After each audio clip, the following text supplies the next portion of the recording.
आज आम अवस्था एमती हम बोली आम जान नु। हाय सांग मैंने मुझे सका उठी देखे तो बाबार मेसेज कि गच लगा हे से आम कथा धरी बाहर पाइलु बाउंश बुदा को साप जो किए भी डर बाउंश भितर पसले आम बाबा भाई मोर गलु। बाबा भाई तार गोटे गोटे कर बाउंश को हाणी पकाए आम सांग मैंने मिसी सब बाउंश को बाहर करदेलु। दादार मोर टणा टणी कर चारिटा बाउंश बाहर करदेलु। बाउंश बाहर करवा एत कष्ट आम फास्ट टाइम जालु। तापर आम समस्ते बाहर को पलि आइलु। कटा होता बाउंश आम नहीं गलु गच लगा जगह को।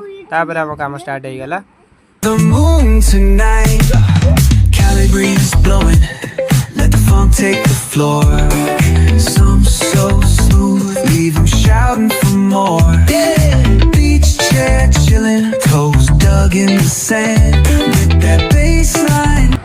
सब काम सरला आम पलि आम गाँ चांदनी से ताश आ फ्री फायर खेलु। सांग मैंने जी भिडियो भल लगी तो लाइक कर। आम ए रोचु। जय जगन्नाथ।